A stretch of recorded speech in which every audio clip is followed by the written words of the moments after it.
بہت مبارک حالت ہے یہ کہ آدمی اپنے گناہوں کی وجہ سے مایوس بھی نہ ہو، اللہ کی رحمت سے امید رکھے، اور آدمی اللہ کے خوف سے بھی خالی نہ ہو کہ گناہوں پہ جرت کرنے لگ جائے، جری ہونے لگ جائے۔ خوف ہو اپنے گناہوں پر، امید ہو اللہ کی رحمت سے۔ بہت مبارک حالت ہے۔ گناہ تو ہو جائے گا، انسان ہے، گناہ تو ہو جائے گا، لیکن اس گناہ پہ ڈر شروع ہو جائے کہ کیوں ہو گیا، گناہ پر اللہ کی پکڑ ہو جائے گی۔ یہ جو خوف ہے یہ بڑی مبارک حالت ہے، اور اتنا خوف بھی نہ ہو کہ آدمی مایوس ہو جائے کہ میری تو بخشش ہی نہیں ہوگی، میری تو اللہ معاف ہی نہیں کرے، رحمت سے بھی امید۔ تو یہ جو حالت ہے یہ بڑی مبارک حالت ہے۔ آپ علیہ الصلوۃ والسلام نے فرمایا اگر تمہاری یہ حالت ہے کہ تمہیں اللہ کی رحمت سے امید ہے اور اپنے گناہوں کی وجہ سے سزا کا اور اللہ کی پکڑ کا ڈر بھی ہے، تو اللہ اس سے تمہیں ضرور محفوظ رکھیں گے جس سے تمہیں ڈر لگ رہا ہے، اور اللہ تمہیں اپنی رحمت سے بھی نوازیں گے۔ حضرات محدثین نے فرمایا کہ زندگی کی حالت میں جب صحت ہو، قوا مضبوط ہو، صحت ہو، قوا مضبوط ہو، طاقت ہو، صحت ہو، تو اس وقت خوف غالب رہنا چاہیے، خوف غالب رہنا چاہیے۔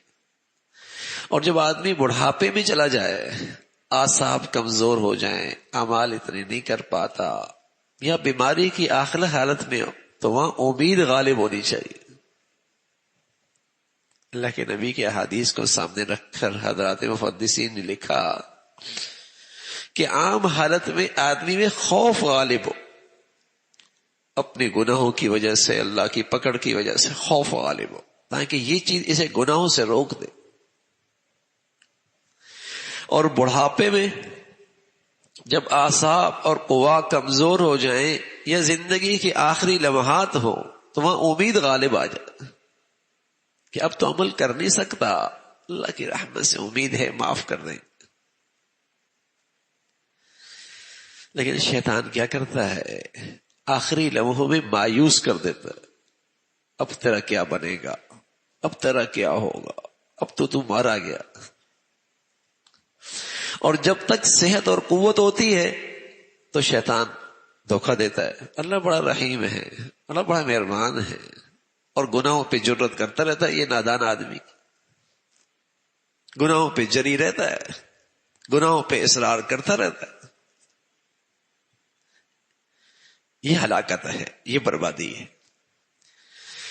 تو یہ خوف اور امید بڑی مبارک حالات ہیں۔ تتجافى جنوبهم عن المضاجع يدعون ربهم خوفا وطمعا، یہ اللہ کے نیک بندے ہیں، رات کو ان کے پہلو بستروں سے الگ رہتے، اللہ کے سامنے قیام میں، رکوع میں، سجدے میں، گڑ گڑانے میں گزرتے ہیں۔ تتجافى جنوبهم عن المضاجع يدعون ربهم، اپنے رب کو بلاتے ہیں رات کو تہجد میں۔ لیکن کیا مطلب، اپنی عبادت پہ مطمئن نہ خوفاً، خوف، اتنی زبردست عبادت اور ایسی مبارک گھڑی میں عبادت نصیب ہوئی، ایسے مبارک ساعات نصیب ہوئے، لیکن دل خوف سے خالی نہیں ہے، خوف وطمع، ہاں اللہ کی رحمت کی طمع اور امید بھی۔ یہ ان مبارک ہستیوں کا تذکرہ ہے جو اللہ کے وہ مقبول بندے ہیں جنہیں رات کے تہجد اور رات کی مبارک گھڑیاں نصیب ہوتی ہیں، ان کی اللہ کریم تعریف فرماتے۔ تتجافى جنوبهم عن المضاجع يدعون ربهم خوفا وطمعا۔ تو کتنا بھی بڑا نیک آدمی ہو جائے، اس کی نیکی قبول ہو جائے اور وہ نیکی کے صحیح راستے پہ چل رہا ہے، اس کی ایک بڑی علامت ہے کہ اس کا دل خوف سے خالی نہ ہو، خوف خدا ہو، اسے خوف خدا نصیب ہو. اس خوف خدا کی برکت یہ ہوتی ہے کہ بڑی سے بڑی نیکی کی بھی توفیق مل جائے نا تو آدمی نیکی کی وجہ سے بھی غرور میں مبتلا نہیں ہوتا. آدمی نیکی کی وجہ سے بھی مغرور نہیں ہوتا. آدمی اس نیکی کی وجہ سے بھی دوسروں کو حقیر نہیں جانتا. یہ خوف عزیز ہے، اور یہی کسی بڑی سے بڑی نیکی کی قبولیت کی نشانی ہے.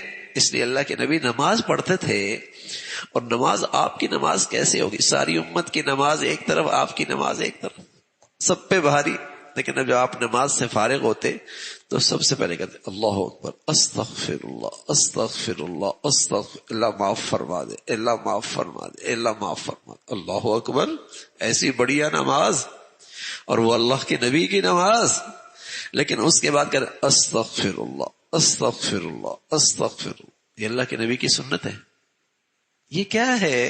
امت کو سبق دیا کہ بڑی سے بڑی نیک آدمی بھی اس کی نیکی کی قبولیت کیا ہے کہ اس کا دل خوف خدا سے خالی نہ ہو.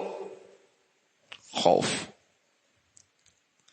تو یہ بڑی مبارک حالت ہے کہ اتنا خوف ہو جو مجھے اللہ کی نافرمانی سے روک دے، اور مجھے اللہ کی رحمت سے اتنی امید ہو کہ میں کبھی بھی اس کی رحمت سے مایوس نہ ہوں، اور اس سے مانگتا چلا جاؤں، اس سے معافی مانگتا چلا جاؤں، اس سے استغفار کرتا چلا جاؤں. مبارک حالت ہے. اللہ تعالیٰ بھائی یہ ایمانی صفات ہمیں بھی نصیب فرمائے.